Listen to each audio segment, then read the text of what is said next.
Good afternoon, everybody. This is Jeff J. Brown, China Rising Radio Steino Land, Shenzhen, just south of the Tropic of Cancer, and friends and followers of this venerable, esteemed website. Got some a really wonderful beginning of a series of podcasts that I will be doing. Based on work done by Ramin Mazaheri. So let me get into it. This is part one, Old versus New Scholarship on the Continent of China, an 8-part series. I am deeply honored that a journalist with the integrity and vision of Mr. Ramin Mazaheri is inspired to call my latest book, China is Communist, Damn It! Dawn of the Red Dynasty, a shining example of the new China scholarship, as opposed to all the other mainstream books written about this amazing country, its civilization, and people. Ramin is writing an 8-part series by going through China is Communist, Damn It, subject by subject, and comparing it to one of the most famous, quote, China books ever written, China, A New History, by John K. Fairbanks. The results are fascinating and informative. Most importantly, the new China scholarship is hopeful and inspiring for you, me, and the whole world. All of us need to truly and honestly understand China without all the West's usual condescending, racially superior, anti-communist layers added on. Only when all that imperial and colonial garbage or baggage is removed can we clearly see China for what it is and isn't, and accept that as it did for much of human history, China will be leading humanity into the 21st century. I have written many times that you cannot understand the headlines you read each day what they are really saying until you have a firm knowledge of China and its people. I am humbled that Ramin Mazaheri has reached the same conclusion. Hopefully you will too. I would like to take this opportunity to say that the new China scholarship did not start with China is Communist, Damn It! It is book number 3 of the China trilogy, and these 3 volumes really go together in a sequence, starting with 44 Days Backpacking in China, the Middle Kingdom in the 21st century, with the United States, Europe, and the fate of the world in its looking glass. That was book number 1 of the trilogy. Then China Rising, Capitalist Roads, Socialist Destinations is book number 2. And finally, China is Communist, Damn It! Dawn of the Red Dynasty. I hope you will take the opportunity to profit from my 15 years of living and working with the Chinese people by reading the China trilogy. If money is a concern, then go to your local school or library and ask them to buy them for your whole community. In fact, I know quite a few people who have done that. I know you'll be glad you did. Just think of it. Headlines that finally make sense. And there's an image of the 3 trilogy books side by side. China is Communist, Damn It! Main theme, why and how China works. China Rising, the main theme is the West versus China. And 44 Days, Chinese society and culture. All right, I am now reading in the voice of Ramin Mazaheri, although we don't sound alike, but this is him talking to you. Old versus New Scholarship on the Continent of China, an 8-part series. There's a picture of the terracotta soldiers in Xi'an, China, and the caption says, Terracotta Army, definitely not in Texas.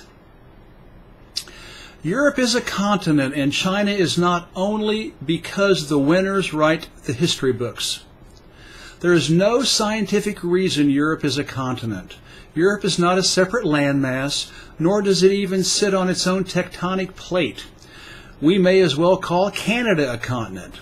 China's landmass area is nearly identical with Europe's. What makes West Eurasia more special than East Eurasia? Anyway, China is far more than just a country. It's better to think of it like the Islamic world. Chinese is really a signifier of a common culture which transcends ethnicity, language, geography, and individual nation, and individual church, etc. It's absurd to think of China as homogeneous. China has nearly 60 official recognized minorities today, and that's after a couple of millennia of consolidation. There are about 100 Indo-European languages, if we rightly exclude the Indo-Iranian branch, neither of which are in Europe, laugh out loud. But hundreds of Sinitic languages still exist, and that's even after excluding the Tibetan, South, and Southeast Asian branches. No Western dynasty or power could compare with the combined size, scope, and duration of their Chinese counterparts. In the U.S., they say, everything is bigger in Texas. I have been to China, and they should say, everything is 10 times bigger than in Texas in China.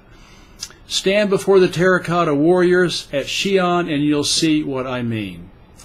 Is it because Europe's geography made it as isolated as a Greek island, and thus culturally unique? China has been far more isolated than Europe. It wasn't accessible for sea trade until later in its history.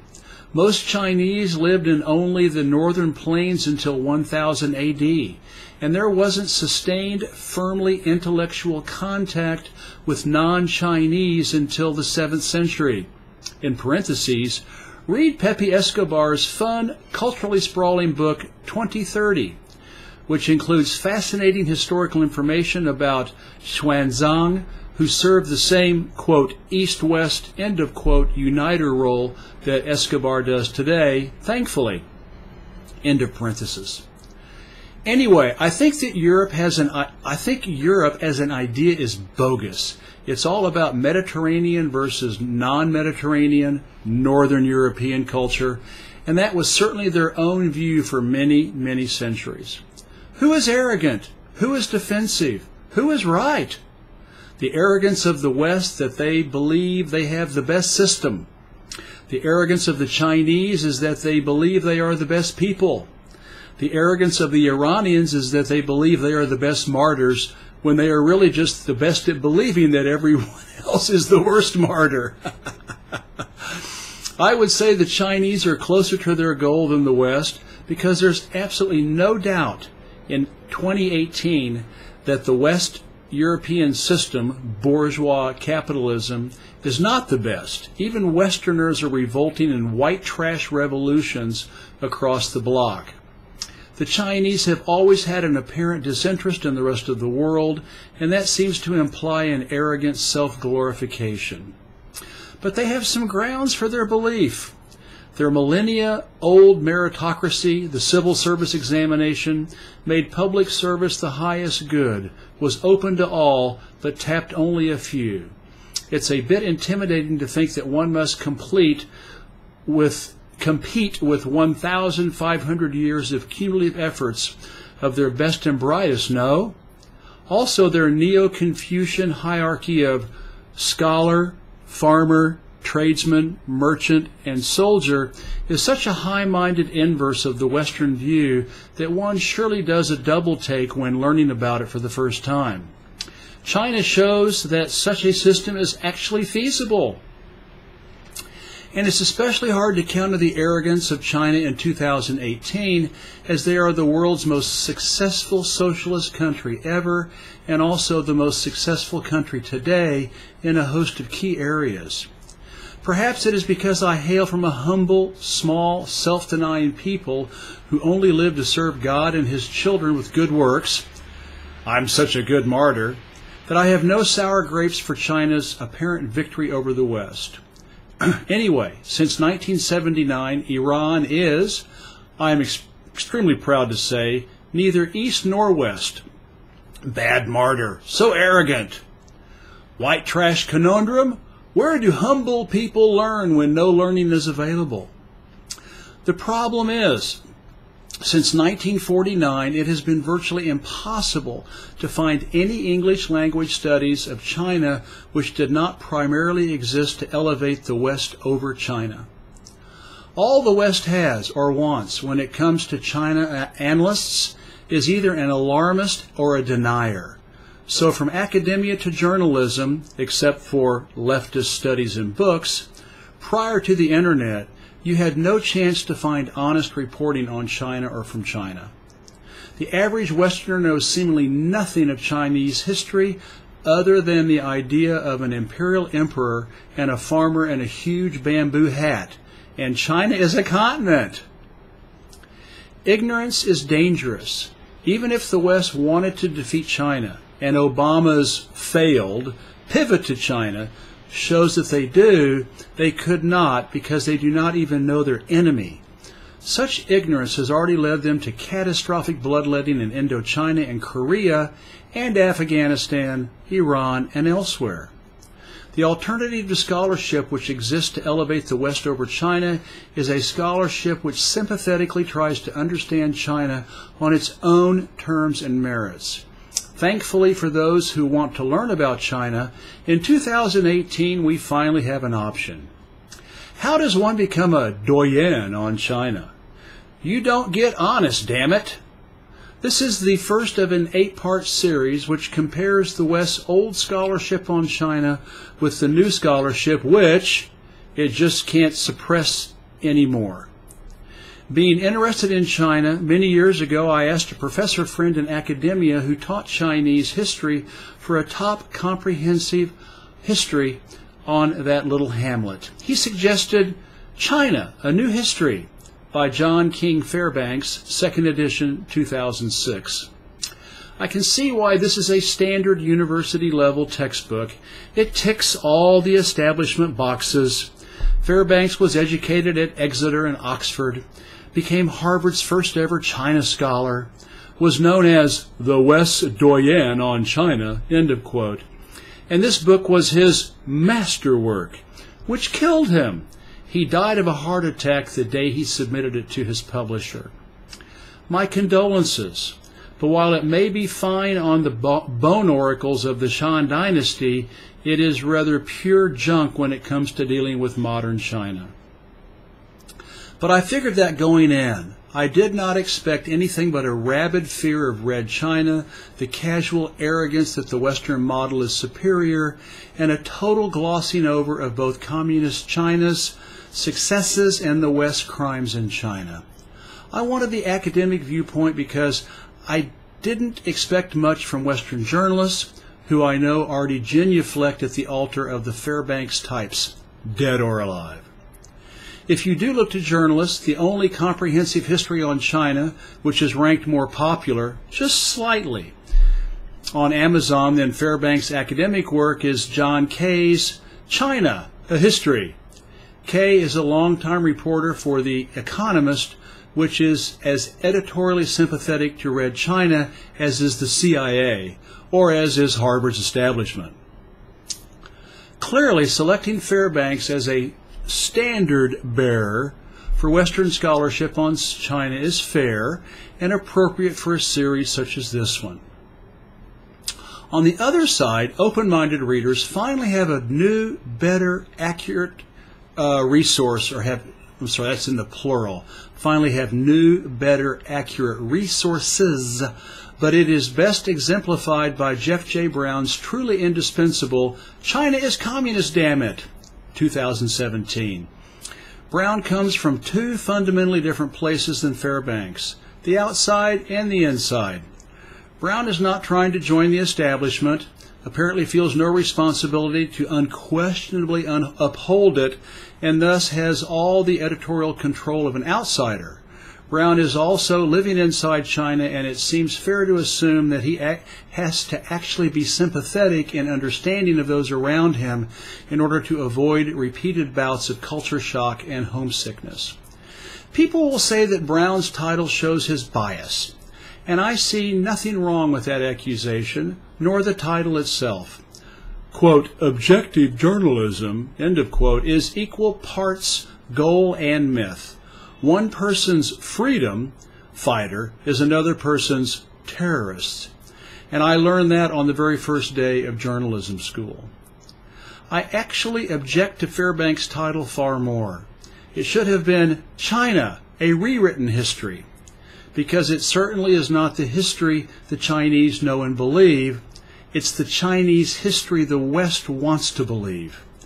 And that is unfortunate for Fairbanks and his readers, but it is also exactly why Fairbanks gets the laurels, while Brown is probably hoping that just a few people actually buy his book. Damn it! There's an image of book number 3, book number 3 of the China trilogy. China's Communist, damn it. In parentheses, is Brown secretly 1/8 Iranian or something? What a martyr. Sell out already. Sheesh. The beauty of Brown's book is that it helps provide a balance which anyone interested in China has long been lacking and desiring. It is truly a one-of-a-kind book, and I would not be surprised if it gets translated widely, because it is so necessary in 2018. In short, the book contains truly excellent analysis, but it's especially unique because of the sheer number of monumental facts and in-depth anecdotes which non-Chinese refuse to admit or discuss. Where else can they be found but in this book? Indeed, how can one ever have, quote, excellent analysis if they don't have all the facts? Brown does not work for The Economist, so the mainstream media is never going to review his book. Yet he will go down as one of the first movers, in quotes, first movers, in the development of a new trend. Western analysts who gave up on attacking China. Why you should read all 8 parts. Think of what you'll be missing. Even before reading either Brown's book or this series, I think one must concede, year after year and decade after decade, the West has underestimated the vibrancy, stability, and success of the Chinese model. It is therefore fair to conclude that their analysis is fundamentally flawed in some way, so it would be useful to re-examine their foundations. The aim of this series is twofold. Firstly, it will compare how the two very different authors analyzed the 3 primary events of modern China: the Great Leap Forward, the Cultural Revolution, the legacy of Mao, and secondly, it will synthesize the very different groups of facts, anecdotes, and analysis presented by these two authors in order to arrive at modern analytical conclusions about China, possible parallels of the Chinese experience with other countries, and continue with the ongoing modern debate of socialism versus capitalism.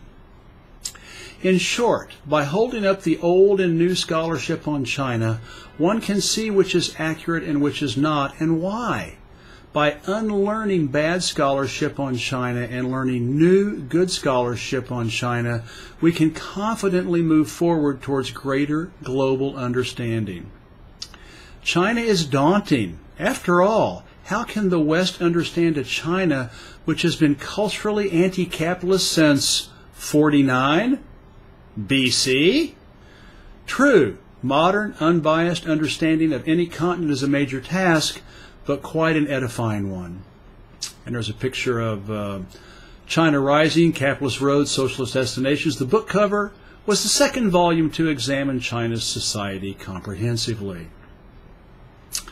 The bottom line is that Western establishment's view is so ideologically driven, so unsympathetic, so willfully opposed to accepting the natives' view of themselves that it can be fairly be called extremist. An irony is that some will view this statement as unfair, yet will label Brown's book extremist without hesitation. Ultimately, extremism is a tactic used to confuse the issue and deliberately reduce understanding, and that's what this series tries to subvert. The credit goes to the modern scholarship of those like Brown's, which does something which 20th century scholars do not want to do: clarify the impressive humanity of 21st century China. The reality is that the West has a huge mutual knowledge gap due to their vast anti-communist China campaign. Rest assured that China knows all about the last 500 years of Western history, which it experienced firsthand during their 110 years, 1839 to 1949, of Western and Chinese control, in parentheses, many include Japan with the West quite fairly, end of parentheses, which they remember as the century of humiliation. That's a pretty harsh assessment of themselves for the Chinese to carry around, no? But China is serious business. Thankfully, today we can finally access authors like Brown, who have compiled superb, comprehensive scholarship to allow today's readers to grant China the seriousness and honesty it deserves. And the Fairbankses of the Western world are everywhere else, providing copy and rubber stamping diplomas. Whether or not we choose to apply modern China's solutions to our native problems is another question, and up to the reader. But willfully ignoring their solutions is so prejudiced that it cannot honestly be called scholarship. And there's a picture of 44 days where the new China scholarship all started. That's the end of Ramin's part one, and there's an appendix or an annex at the end. This is the first article of an 8-part series which compares old versus new Western scholarship on China. Here is the list of articles slated to be published, and I hope you will find them useful in your leftist struggle. Number 1, old versus new scholarship on the continent of China, an 8-part series. Number 2, daring to go beyond Western propaganda on the Great Leap Forward's famine. Number 3, when Chinese trash saved the world, Western lies about the Cultural Revolution. Number 4, Mao's legacy defended and famous swim decoded for clueless Western academics. Number 5, the Cultural Revolution's solving of the urban-rural divide. Number 6, once China got off drugs, the ideological path from opium to liberal strongman Macron. Number 7, prefer the 1% or the party? Or why China wins? And number 8, China's only danger, a Generation X who thinks they aren't communist. And who is Ramin Mazaheri? Well, he is the senior correspondent and contributing editor dispatched from Paris for the Greenville Post. Ramin is the chief correspondent in Paris for Press TV and has lived in France since 2009. He has been a daily newspaper reporter in the U.S. and has reported from Iran, Cuba, Egypt, Tunisia, South Korea, and elsewhere. His work has appeared in various journals, magazines, and websites, including The Saker, as well as on radio and television. He can be reached on Facebook. This is Jeff J. Brown, China Rising Radio Sinoland, and I hope you enjoyed today's reading of Ramin Mazaheri's part 1 of his 8-part series. Thank you. Bye-bye.